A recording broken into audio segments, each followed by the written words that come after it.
guess she'll introduce us, and then we'll go. Hi, welcome. My name is Melissa Kieser, and I'm the director at the Harvey Milk Photo Center.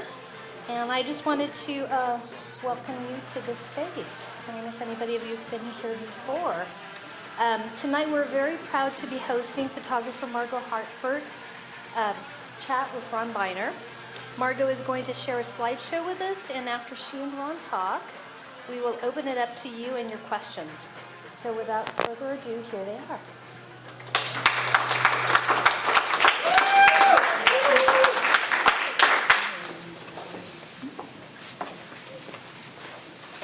Hi, everyone. Hello. Isn't it great to be here at the Harvey Milk Photo Center?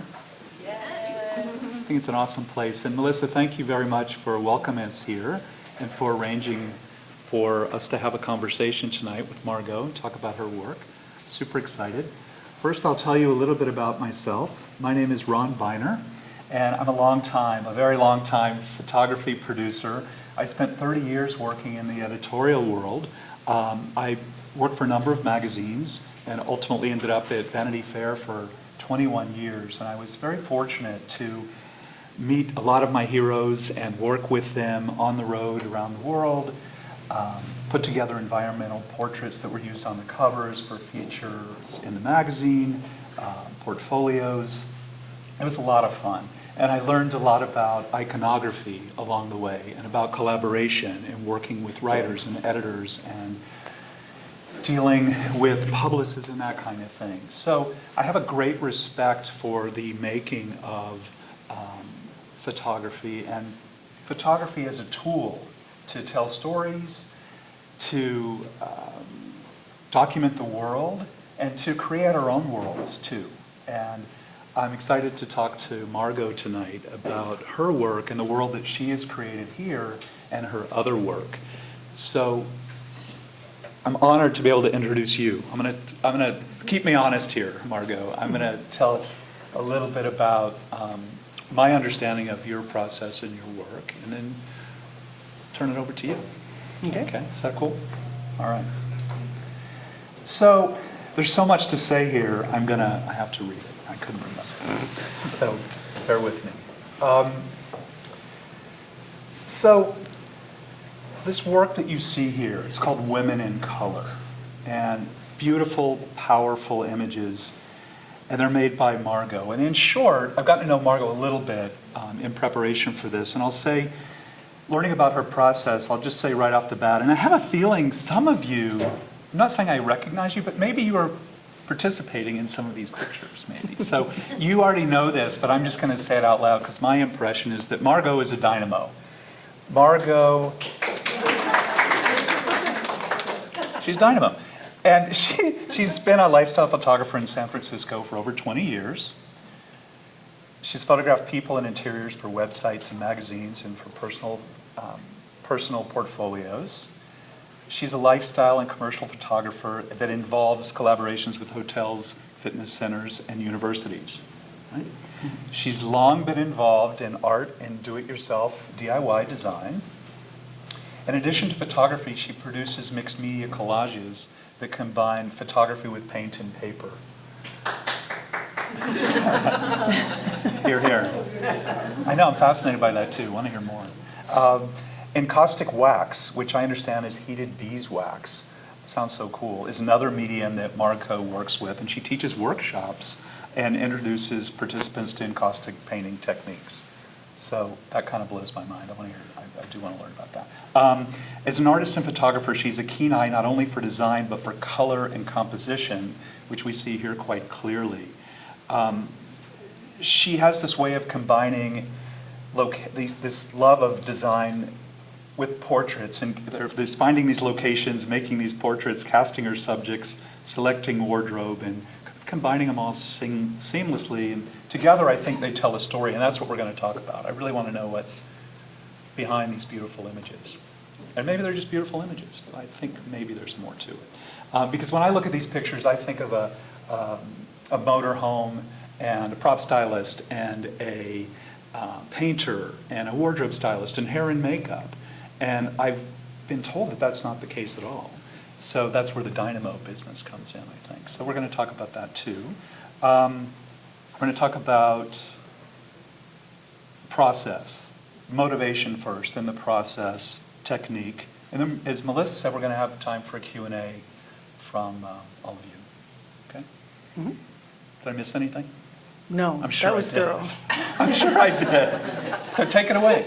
All right, thanks. Thank you for coming. I'm Margot.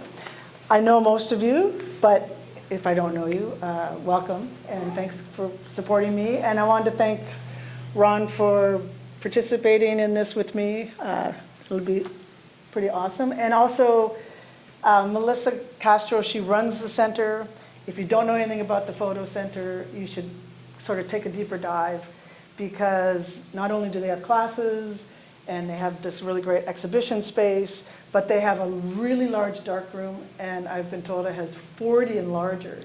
So if you're a photographer and you haven't been in a dark room, or you're sort of interested in doing black and white printing, you can definitely, I think you can join. Check in at the front desk if you want a tour. It smells like high school. Well, and it's also, people are working there today, so Yeah. you'd have to kind of No serendipitously go into the dark rooms and take a look around. But it's one of the only sites like this in the US. So it's kind of a rare kind of gem, and we're lucky to have it here. So I just want to give a shout out to the center. And anyway, you're here because I did a series of photographs, and it's centered around women, and I was lucky enough to produce them relatively quickly with the help of a lot of friends. And it is one of the projects I worked on, and then I finished, and I moved on to the next project. And that seems to be the way I work. I work in these sort of sets of projects. And I wasn't sure when I first started to do more fine art how that was going to kind of manifest itself, but I realized that a lot of people do work like that, where I'm going to do the set of work, I'm going to do 12 of them, and then I'm going to move on to something else. And to me, that sort of gave me the opportunity to work that way and not feel like, well, I have to photograph women in colorful outfits for the rest of my life, because that could get a little monotonous, and I would definitely run out of ideas. So anyway, so I did this project, and I'm happy to be able to show it all at once. And I thought that it might be sort of smart to go back just a couple of years. I'm not going to go back to my childhood or anything, but I know we can do that later over drinks. But I wanted just to show a little bit of where I came from.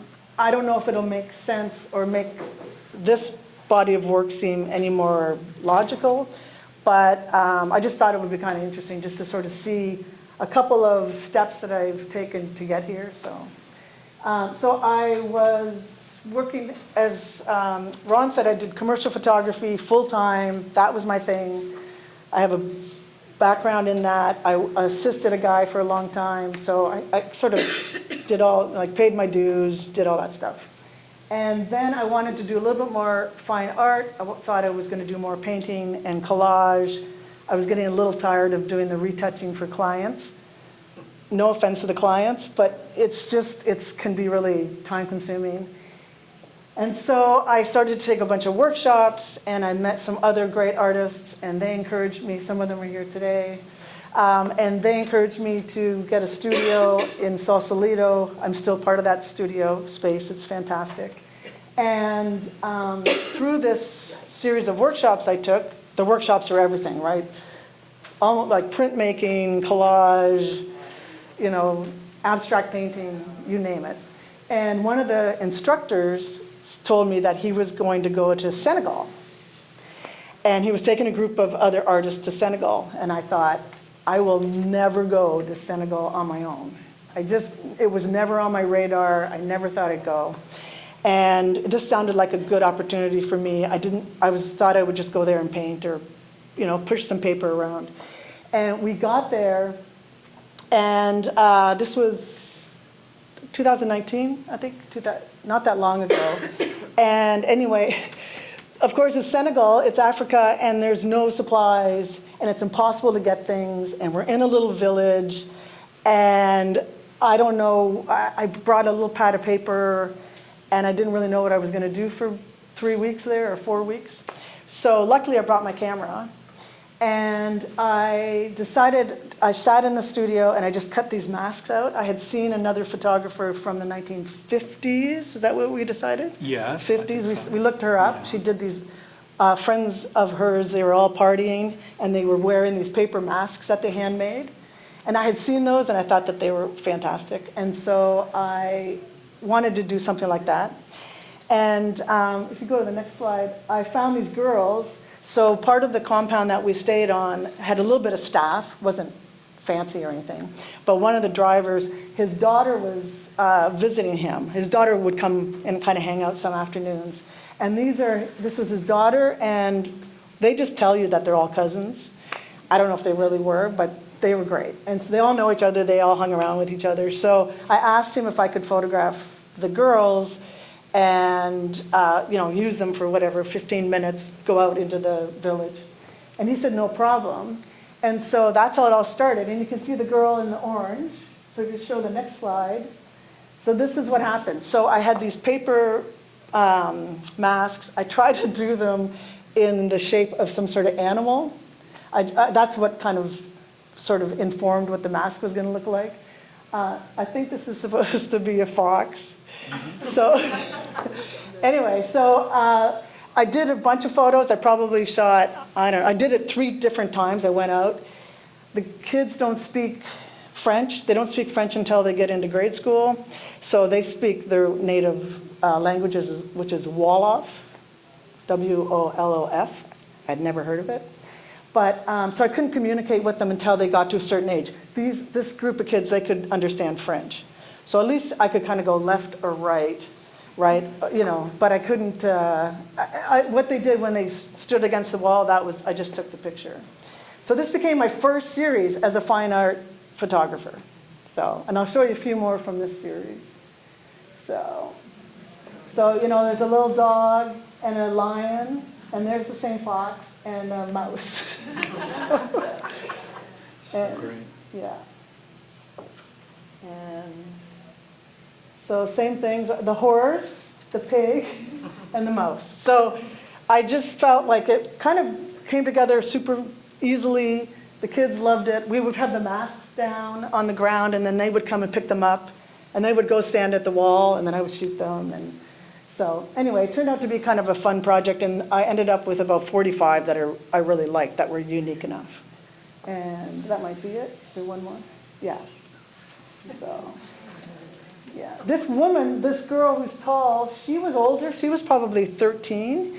And after I photographed her, even though she was masked, she walked off, and an older lady walked by and reamed her out and said that she shouldn't have posed. They didn't care if the kids posed, but because she was 13, I just thought, wow. And even though they're masked, and I thought, you really got to understand the culture here, but anyway, I didn't feel like I was exploiting them just because I feel like the masks were sort of, in some ways, universal, made it a little bit more universal. So anyway, so then I'm going to try to do this quickly because I don't want to, bore you guys. I went during COVID. Peter and I would walk around the streets because we couldn't do anything else, right? But you can go outside. And I started to take my camera, and I had seen on Instagram a guy who had taken these really beautiful old buildings in Vienna, and he had taken away all of the busyness of everything around it. And then he took the image, and then he did a mirror image, and he made these really cool sort of new buildings out of it. And then he just put a plain background. And so I looked at this going, well, I'd like to try something like that with anything. And then because I had taken some of the Victorians in the city while we were on the walks, I decided that I would try it with this series of images. So if you go to the first slide, so this is what I would get in camera. So this is great for any photo nerds. If you guys are photographers, you might appreciate this, right? So this is what I would get. So I'd go out. They're all in San Francisco. And they are mainly in Haight-Ashbury. So when you ask if they're here, they're like really not very far, right? And so, And they were just so beautiful, right? They're really amazingly decorated, and most of them are just so beautifully painted. And I had to only photograph houses that didn't have trees in front. Because as you know, I'm trying to block out everything around it. So that really narrowed it down to only a few selections. But what I did in this case, because I love this building so much and it was just so ornate, I can show you in the next slide. So that was Photoshop. So do you see how I had to, I had to mirror things, and I had to build a new garage. It was really a great exercise of Photoshop skills.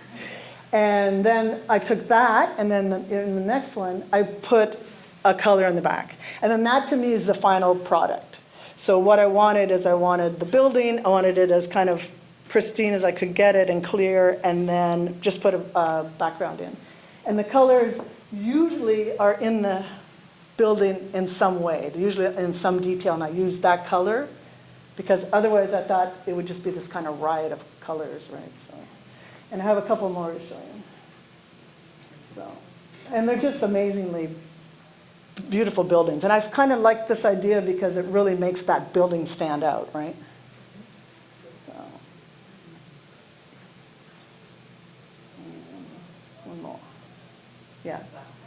This one was just painted when I photographed it. And it's on Waller. It's on Waller? No, it's on Page. No, what's the one above? No, above, Page. It's on Page. And I drove by recently, and it's kind of losing its shine a little bit. Because I think I really got it right when it was painted, and now it's getting a little dull with time. But don't tell the homeowner. But yeah. So, and then this takes us now to this series, which I photographed the women in color. And I came up with this idea because I had seen one photograph of a woman she's on the East Coast, and I loved this photograph always, and it's about a 20-year-old shot. It's by a photographer named Sig Harvey. I don't know if you guys know her, but she's great. And so was a photograph, and it actually is very similar to this. She's in a room, and she's holding this big chest, and you don't see her, but you just see her legs. And I thought, oh, this is so great. There was something just so immediate about it. I thought it was interesting. I was happy that I didn't see the person's face. So I thought, and then I went back to look at her work, and she doesn't do that. She's not doing that at all. She only did about 3 or 4 in that series. And then now she's photographing her kids, I think, and it's a little moodier, and they're in trucks and stuff, looking out the window. And I mean, she's still a great photographer. But I thought, well, I'm going to try this idea and really just see how far I can take it. And I thought the big key is don't show their face. Like, how many different ways can you photograph a woman and not show their face without getting too repetitive or being too boring, right? So this was kind of the first couple days. No, that's okay. And then I'll just show a couple in this show because you will see them. Most of them are on the wall, right? And but this was great because it came together relatively easily, and it was really, really fun to produce. So, yeah. And so there. So color. So there's obviously usually a pop of color, right? So where did you get the idea for this? This particular one? Well, Bibby, who's in the crowd here, who's not only my model, but she's the artist. So she had, the painting was the first thing that she had done. Isn't it amazing? And then Bibby got a dress, and maybe a skirt, but a dress made out of the design from the painting.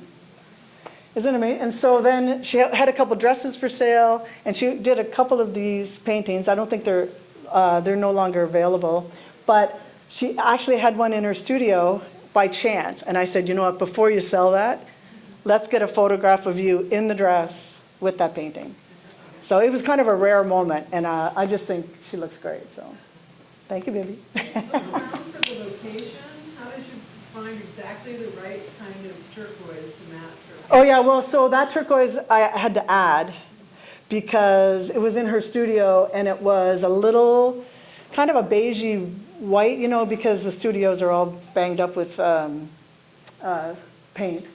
So, and the problem was when I didn't add that kind of turquoisey background, everything faded in because, you know, the canvas was almost the same color as the dress, you know what I mean? And I thought I needed something to just differentiate them, so, yeah. What color?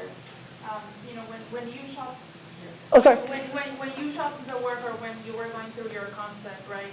You mentioned that it was about women and, you know, not showing their faces, like it's elements, interesting elements, but for the white color versus like a black and white, for example. Like what draw you to that image specific?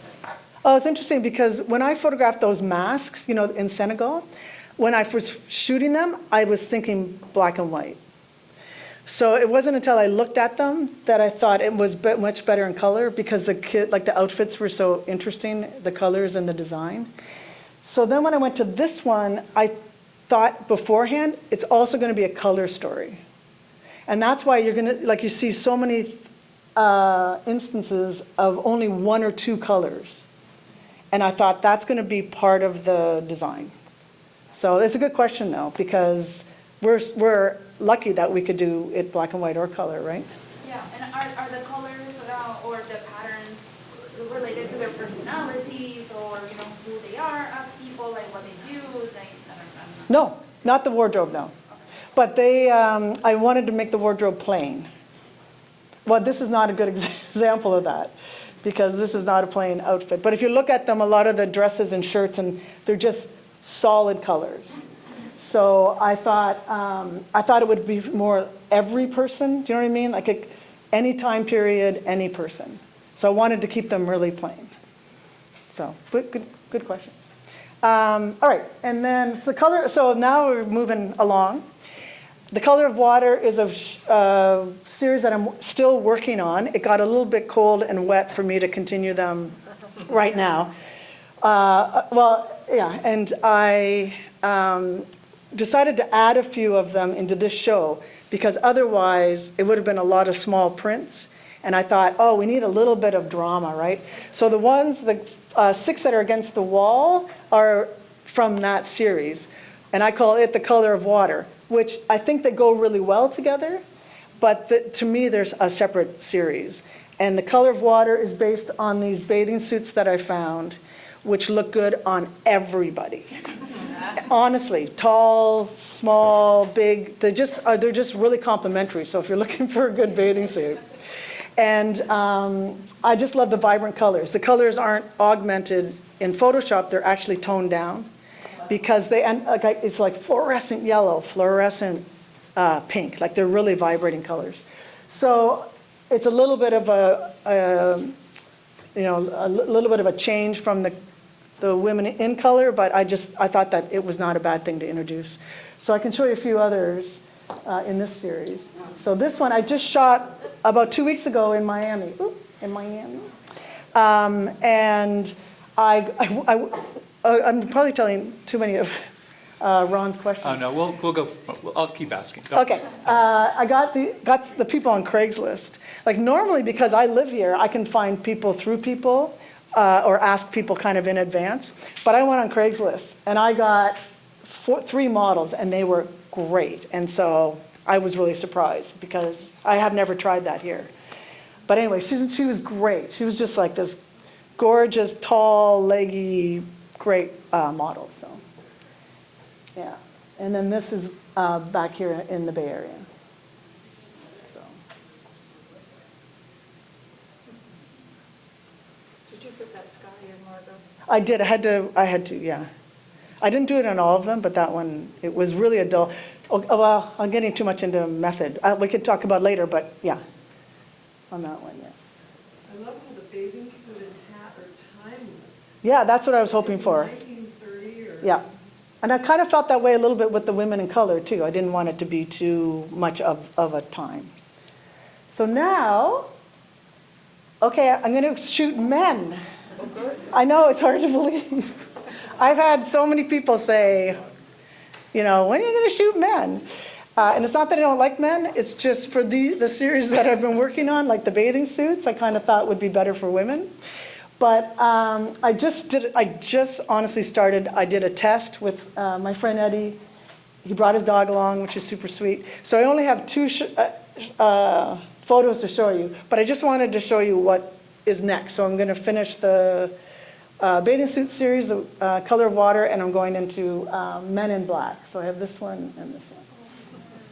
So, and I'm going to do this one in black and white. So to answer your question about your choices between color and black and white, I think that this will be better in black and white. And I really want it to be kind of contrasty. So, yeah, and that's it.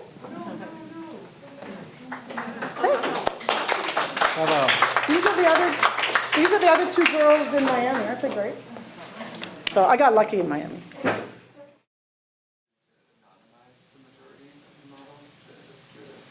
Yeah, do you want to? Yeah, why don't we launch into our Q&A Yeah. and then we'll That's okay. keep talking though. It's great. Yeah. It's Oh, how come the people are anonymous? Yeah. Yeah, So- it's a good question. Should we dive into our conversation? Is it a good time? Okay. Yep. So, to your point, I want to talk about the women in color first, because when I look at these pictures, and I've been spending a lot of time with them, I've come up on a couple of weekends since I first saw them, and they're kind of calling me back like sirens or something, you know, these women. So, I have questions. I see these women, and I'm compelled by them, and I really would love to talk and know, maybe you guys are interested too.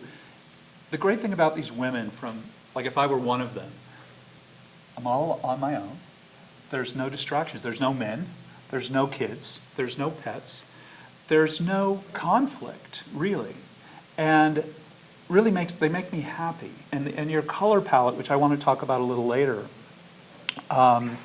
it's not primary colors. It's not neon colors. It's just this really lovely kind of what I would call from 1 to 10 a 6. And it's just like sherbet. And it just draws you in. It's very enticing and just really beautiful to look at. So I want to go back a little bit, not all the way to your childhood, but you said you don't want to do that. But when did you start to develop an interest in photography and pick up a camera? Just curious how this all kind of started. Oh, okay. Well, yeah. Because my impression from what you were saying just now, what you were talking about, is that you're saying, oh, I put it out on Craigslist and suddenly this incredible model shows up, and then you know how to put all the elements together, and you're kind of a wizard at Photoshop. So, well, I call that making your own luck. It doesn't just fall in your lap. You make it happen. But I think you're modest about that, truthfully. But how did it all start for you? So I've been doing photography for a long time, but I think it started when I was about 14 or 15. My brother had a darkroom in my father's office basement. It was super scary and like a real basement, but he had a larger, and he introduced me to printing and shooting. Okay. So it's been a long time. And then I went to university, took something else. I didn't like what I was doing, and then I went and studied, actually. I actually studied photography in Toronto for a couple of years. Okay. And then I feel like, okay, that's where I got that sort of push to do it seriously full-time. So you had formal education, but also it sounds like you went to the School of Hard Knocks too, assisting for other photographers. I did. So after school, I assisted one photographer for 2 years. I assisted him full-time. And that was really good. So for me, the combination of doing those two things worked for me. It probably doesn't work for everybody, but I really enjoyed that because I learned a lot. It's just, to me, photography in the commercial world is all about troubleshooting. All you do is you're just solving problems all day, solving. And then I got to watch him make a lot of the mistakes. Not to say I didn't make them on my own, but it helped. It helped kind of sort of pave the way, I think. Interesting. So, as you say, it's not for everyone. Some people just want to just start shooting, and they find their own way. Yeah. But I agree with you. It can be very helpful to watch someone else's process and kind of figure out what works for you. Yeah, the guy I assisted called it professional espionage. Right? Because you're there, and you're not responsible for the shoot, but you're like a fly on the wall, and you can watch what happens. You're taking notes, but you don't have. Yeah. Yeah, that's wonderful. I love that. Say that again, what's it called? Professional espionage. Professional espionage, okay, I like that. I have some assistants who I work with who will love that too. Yeah. I'm going to tell them about that. So, one of the first questions when we have conversations with photographers, it's always about, well, what equipment do you use? And does your equipment affect the way you work? Does it kind of, or what do you use, if you don't mind telling us? Right. And then why did you choose that? Does it give you? I went digital, of course, right? And I only shoot digital now, although analog, film cameras are becoming popular again. But I was just used to it. So I did so many commercial jobs with my 35 millimeter. I have the Canon 5D right now. And I just got so used to it. And I just think once you're sort of used to your stuff, your equipment and your process or whatever, it actually fits really well with producing a fine art series. Because you really just think about it as a produced little job. So that's the way I look at it. So I'm a camera and I use an on-camera flash. And I use an on-camera flash almost all the time, even if I'm inside. Because it's just, and I dial it way down to like 1/16 or 1/32, you guys will know. And that's what I use, because I just need that pop of something without making it look flashed. So you're not traveling to Miami or to Russian Hill with 12 bags in a case? No, but when I did go to Miami, I took my camera and I took my flash. I had a bag about this big, so half of it was camera and flash. And so that's all that I had room for, but that worked. So. That's so impressive. Yeah. I was changing planes once in Mexico City, and I saw from a distance like 12 Louis Vuitton trunks and 12 waterproof cases and another 16 assistants running around. And it was, I don't know if I should talk out of school this way, but it was Sheila Metzner, if you know her. And she was on her way to a big photo shoot. So Yeah. good for you. You can produce this with not all of that baggage, literal baggage. I think it holds you back. I think if you decide, I want to do a series of images and I want to photograph people outside, and you have to bring that truckload of whatever, people or items, I think it's going to deter from being productive, right? Yeah, it really It's so much complicates easier. It things complicates for it, you. yeah. So I want to talk about your process a little bit as far as the aesthetic, but how do you start? When you described it a little bit when you were in Miami, but say with the gifts, how did that start? You saw the picture, you were inspired, but then what was your first call? Did you call a model? Did you call a friend? So as I mentioned before, I'm in Sausalito and I'm in a building full of amazing artists. And there's a woman 2 doors down who, thank goodness, used to be a model full time. And so I talked to her first. Okay. And I said, this is my idea, this is my inspiration. Could you help me by being my model for a couple? And she said, yes, and I know a girl, my friend's daughter, and she can help you. And that's how it all started. And Okay. so this image is the young girl in the polka dot. Right. And that was my first shot. That was the Okay. first shot of the whole series.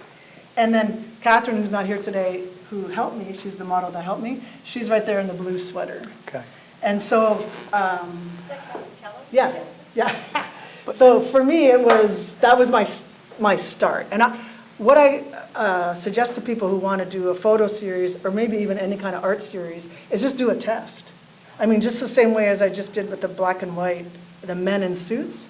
Just shoot, go out and shoot it, and just shoot a couple frames, and you'll know right away if it doesn't work, right? And why waste your time? Why get excited if it's not going to work? Now, you did this over a period of time, obviously. Yeah. How long did it take to do the whole series? Oh, I don't know. Well, it probably was, I don't know, maybe maybe about 12 or 13 times out with my Okay. camera. Over how much time?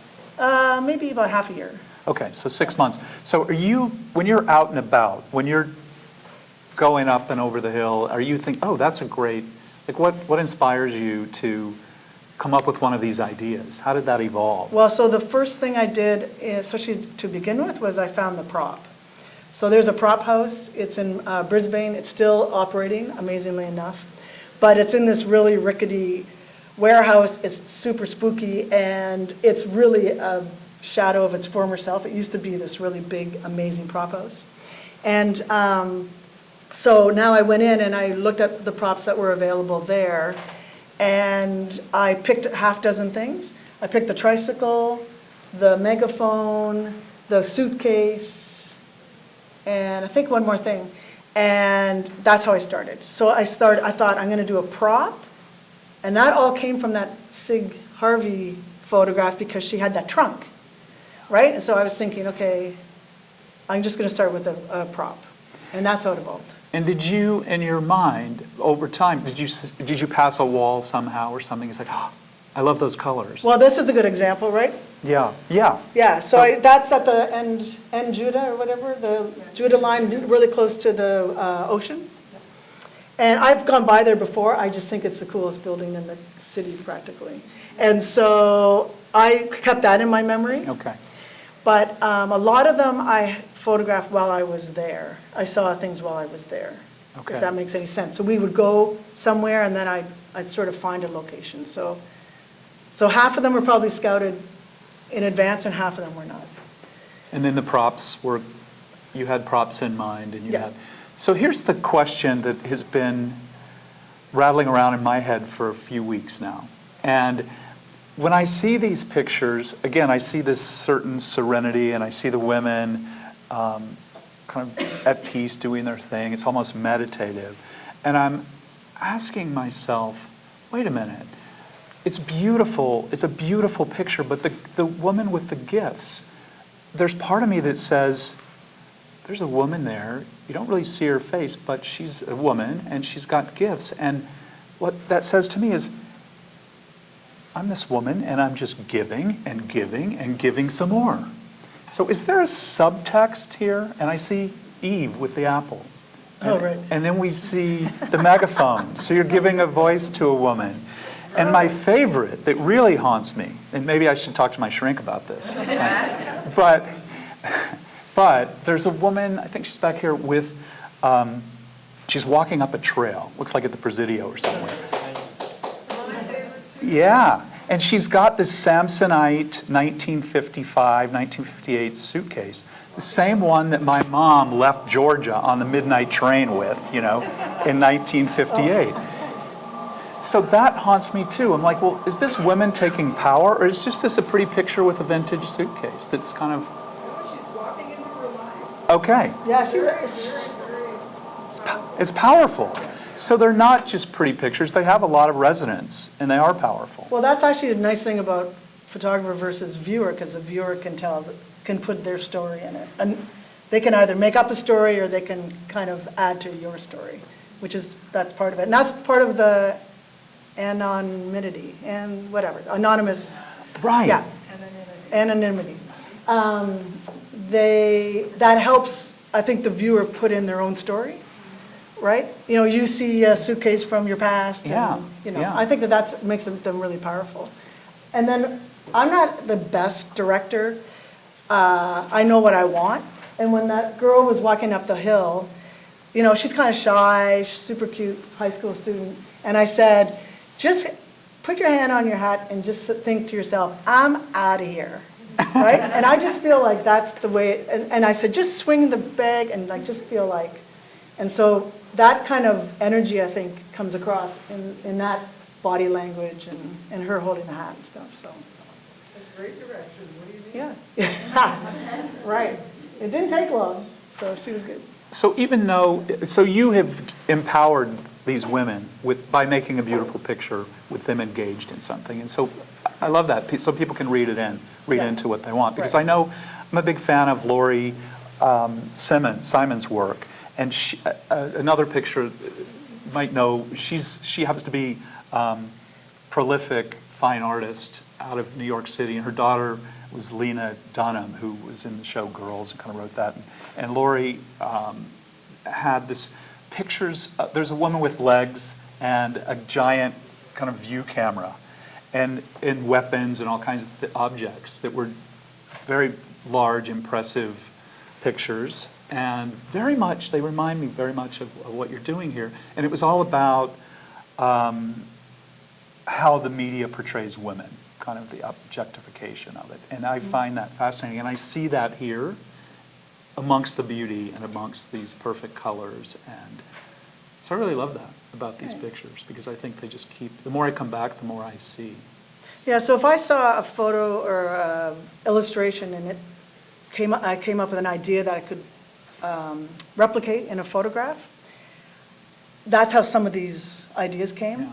But there was one, I actually really liked this image. It was a woman on a stool like this, and she had a dunce cap. And I thought, oh, she could be in the corner. But, I shot it, and I thought, I don't want women not to look powerful. Yeah. I just realized then that my decision wasn't to make people look unempowered or duncy, or I don't know what the ramifications were, but so when you ask, I think the powerful, independent, that was a little bit of, that was probably a conversation I was having every time I came up with an idea, right? Powerful, not timid, not, Yeah. not afraid. Yeah, that's great. Really interesting. Thanks. And I don't know that I have any in-depth questions about this anonymity, but I want to talk about it a little more. So if anyone has something they want to ask about the power that it gives these pictures, that the women are anonymous, I find it interesting. And I kind of grew up, cut my teeth during the early days of the supermodel, and there was always a fight with the fashion editors over who's getting Kate and Christy and Helena and all that. And it was very important to see their faces, and they were selling a lot of clothes, or at least attracting a lot of attention. But I think some of my favorite pictures, there's this great picture, it was 1983 picture, early days of Vanity Fair, that was a big seller, and it was a picture, there's a lake in front of you and a dock and someone's legs with 2 different color shoes and socks. And that was the picture cover of Vanity Fair, and it turns out it was, and completely anonymous, but if you read the small type, it was David Hockney at Lake Como or something. So it's a great picture, and compelling and timeless, and again, it's anonymous. So I just want to talk about that idea, if anyone has anything to say about that. Or you can think about it, and we'll do it during the Q&A with Mark. But I think it's... Pardon? Yeah, did we answer your question, do you think? In the back, in the... I think so. Do you Yeah. have anything else that you'd like to add about? It seems like it's a theme throughout much of your work to Right. anonymize. Yeah, I also think, this might sound strange, but I don't know if I'd want a photograph of somebody else in my house, right? I mean, I just see their face and to have it perfectly clear. I would feel almost the same way about a painting. So part of me thought, let's make it more, not generic, but more accessible, I think. So, I just want to say to what you were saying, any other comments? There is a Magritte Right. the painting, the bowler hat and the apple. yeah. So that's the first image that came to my mind of where it's anonymous, but God, that's powerful. that Yeah. painting. Yeah. So interesting. Yeah. But so to the point of objectification, I don't really see that here so much. No, I don't either. But it's the idea, I think what Laurie was making, Laurie Simmons was just, she had different ways of presenting it. And it was just, they were anonymous, and they actually had weapons and things. They were trying to fight back, I guess. So I see your point. It's not what Margot's work is about, but I do think the idea of power and the anonymity of the power is really interesting, even with the beauty. Because I'm not sure that Laurie's pictures were necessarily beautiful, but they were interesting. Yeah. I think it's about all of us, about women, sorry, not so much men. It's like, the anonymous part is, this could be any of us, and there are women doing like they're doing stuff. Like when you said they were subtle or whatever, I was like, I think to me, they're very active and like, they're taking control, they're doing something. I mean, maybe maybe not, but like the bright colors and, I mean, some of them are fun, but they're doing, like they're doing what they want to do and they got it, basically. That's sort of what I take away from them. Not that it matters what I think, but. Yeah, I think sure. it's from a woman's perspective, for me, it's much more about they are doing, and they're doing it in color, they're being seen. Yeah. Yeah. Good point. Deanne, yeah. I wanted to add to what you were saying, that, we've spent our lives as women having to read books, look at movies, look at photographs, go to exhibits, all men. So we have to look at men all the time and put ourselves in their place. So I'm curious, I really like the fact that you looked at that image and put yourself in her place, right? And you're saying to Ron, or? Yes.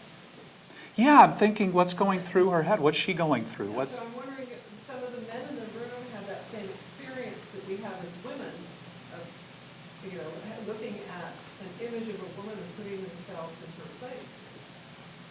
Does that make any sense to anybody? Sure, and it goes back as to what I said before. For me, it reminds me of my mother and what she went through, and so I see her in those, and then I think, well, what would it be like for, what would it be like? Because I don't know, but it would be. Men in this room lived in a world that was predominantly women, and the books were all female characters, and the movies were mostly female characters. Wouldn't they have to identify with women and live their lives in that way? I mean, that was not interesting to anybody but me, sorry. Yeah, Audrey? So I'm a friend of Margot's, and I've worked with her for over 20 years. But seeing the show and hearing you talk for the first time about your work, I'm profoundly moved because what I see in this work and other work you do is that, when I think of Margot, I think of color, like just in general, even though I know you do talk about photography. But I'm fascinated because I realize when I also think of you as a human being, your spirit is very much about adventure. When I think of Margot, I think of exploration and adventure. And I just feel like your work is just, this is new work, and here you are, kind of letting go of the commercial work, where you could work a 4x5 and probably an 8x10. I don't want to go there, but I know you're a craftsman at your craft. So it's just really fascinating to see this color, this powerful work now just kind of exploding, And so thank you. I just wanted to make that observation. I don't know what you think of that. Right. No, thanks. And it's also fun to work on a project that you art direct, right? As a photographer for hire, you're so used to being told what to do, which has its bonuses as well. But it's just so nice to come up with an idea and just go, I'm just going to produce this. I'm just going to go out on a limb. I'm just going to try a lot of things. And the worst that can happen, as I said earlier, is it doesn't work. And then you either abandon it or you shift and you do something different. So, yeah. So I want to pivot and talk about your lighting, because the lighting is so consistent, your technique. And are you a fan of it sounds like you didn't take a big pro photo bag with you on your trips. Do you wake up at 5 to get the sun in the morning? Yeah. For My the husband's shoot? laughing because I'm not much of an early riser. There's a big trick, and I took a photo workshop at the Santa Fe photo workshops. I think they're still going, and they are the people who are the instructors are really sort of top photographers. And so the woman I was taking a class with, she kept kind of getting upset with us the way we were photographing people. And she kept saying, put them in the shade. put them in the shade, like move them out of the direct sun, put them in the shade. And it probably took that whole week for it to sink in. Oh yeah, put them in the shade. And so what I do is it either has to be an overcast day, which thank goodness San Francisco has a lot of them, or earlier in the morning or later in the day, San Francisco has them, right? Middle of the day, usually we get sun. And so I pick those times to photograph, or I'll move around so that I can find a shady spot. And that's it. And that's the only way I think to get even skin tones, to not get issues with shadows, not to get people squinting, all that kind of, I mean, not that you can tell if they're squinting in these photos, but that's what has happened. So, but the problem is a lot of times, sometimes I'll wake up and I'll have sort of hired people to help me. And I think it's going to be a cloudy morning, but I'm not sure. And that can be kind of nerve-wracking. So I'll get up and I'll, go to the shoot or whatever, and then I'll go, thank goodness it's like fogged in, because it's perfect, right? So it's perfect filter. Yeah, and that's similar with all of the women in the bathing suits. And in Miami, it was beautiful and sunny and clear, but I shot at the end of the day. And we actually had to wait for the sun to set a little bit. So they're a little bit darker and a little bit moodier, but I still got the results I wanted.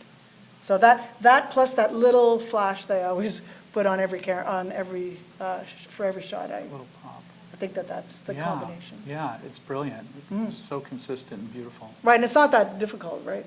So, Elizabeth? See, I just know everybody in here. So. I just have a slight light bulb moment. This is kind of on the heels of what DM said, and that is that I think when women are facing people, like there's always this energy of, am I pleasing you? Am I selling you something, or am I pleasant or pleasing or pouty, or that there's something about that kind of energy that's usually associated with being a woman. And the fact that they're not facing the camera, it's almost like you're searching to make that kind of connection, but it's kind of up to you to give the image meaning, because it's like the person is occupying the space or doing something that doesn't involve the audience, and I think that's kind of a rarity. Mm-hmm. Yeah, that's a good point. And it almost takes the pressure off the model or whatever, the subject, right? Because they don't have to worry about how do I look, and do I have a weird smile, and no, my tooth is crooked, and it's just, yeah, so it's really freeing, actually. So, yeah. I want to build on that, because when I look at the women here, I see women who look very comfortable in their own skin. And I'm wondering if when you went out with the models, did they know in advance that you were going to shoot them with objects in front of them? Yes. Okay. And so I'm just curious if that changed.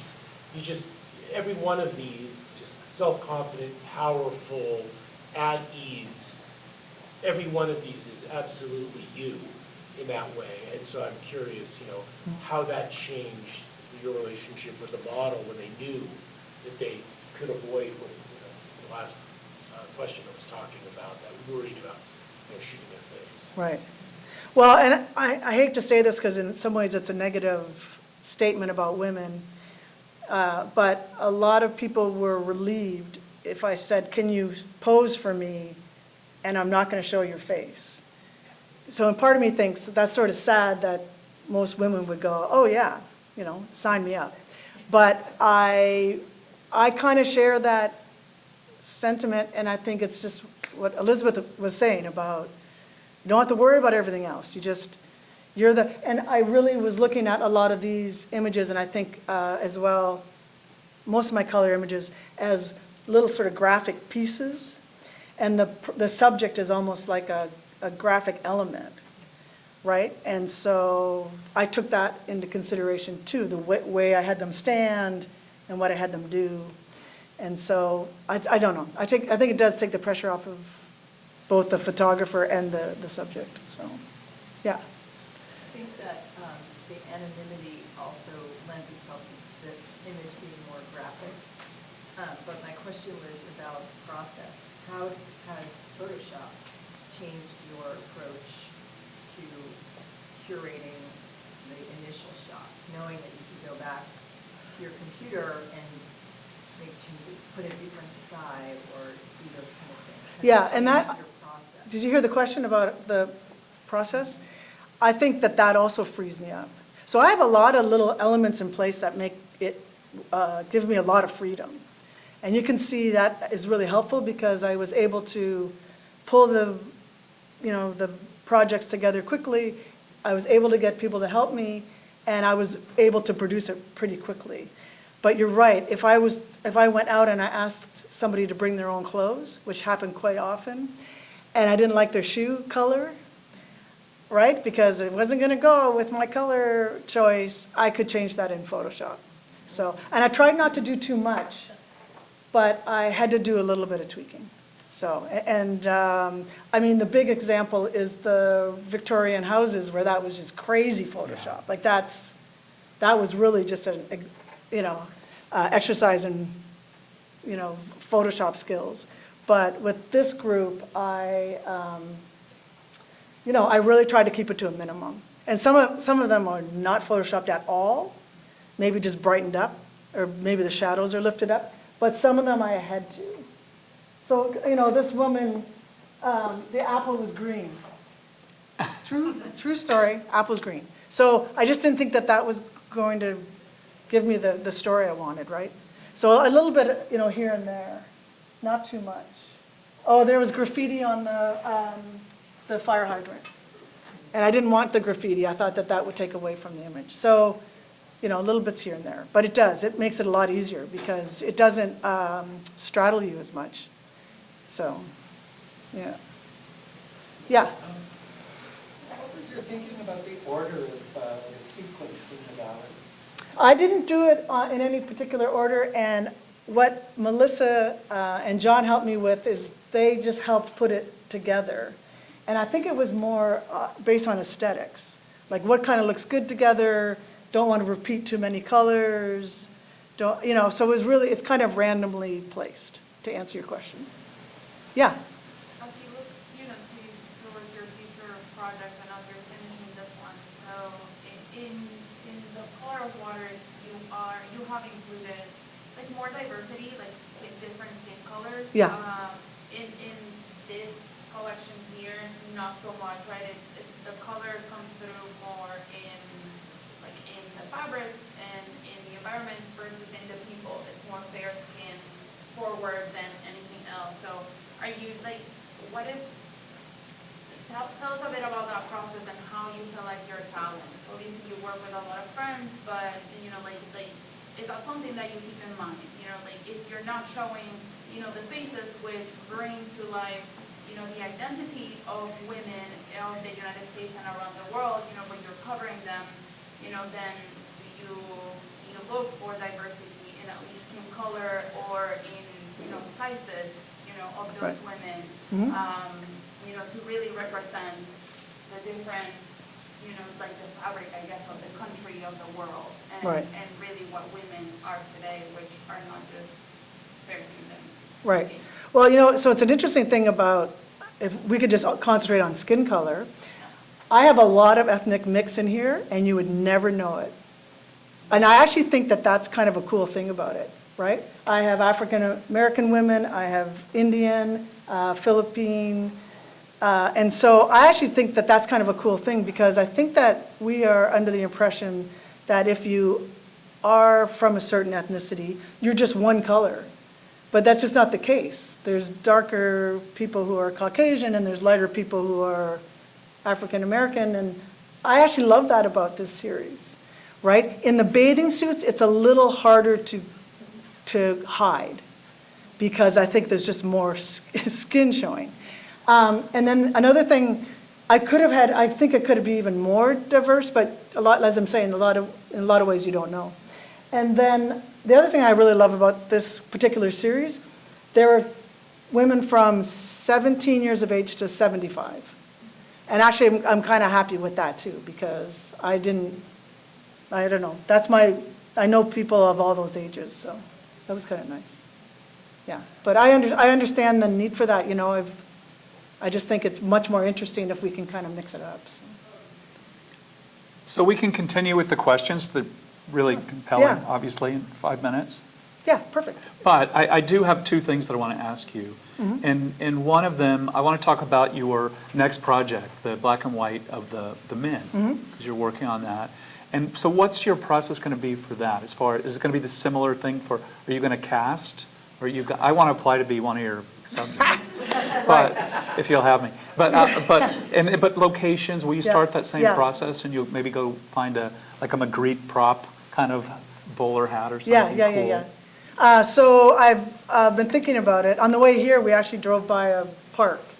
And I thought, I might be able to use that in this series. So I'm going to have to start to think about where I could photograph. And I'm just going to ask friends, and they have to have a dark suit, either black or dark blue. And they either have to have a hat collection or I'm going to have to start to find hats. So I have a lot of hats. So I'm not that picky about, and I think that it'll sort of grow because I can ask people and then I can ask people's friends and then friends of friends. And so, yeah, that'll be my Cool. next. Okay, well, stay tuned. Exactly. Sounds like fun. Sounds great.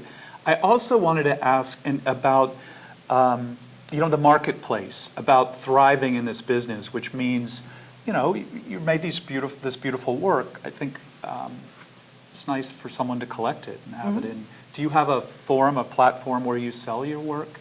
And before you answer, I just want to remind everyone that this year, one of Man Ray's pictures of the woman, the beautiful, the violin, I forget the name of it, but it's the woman with looks like a violin.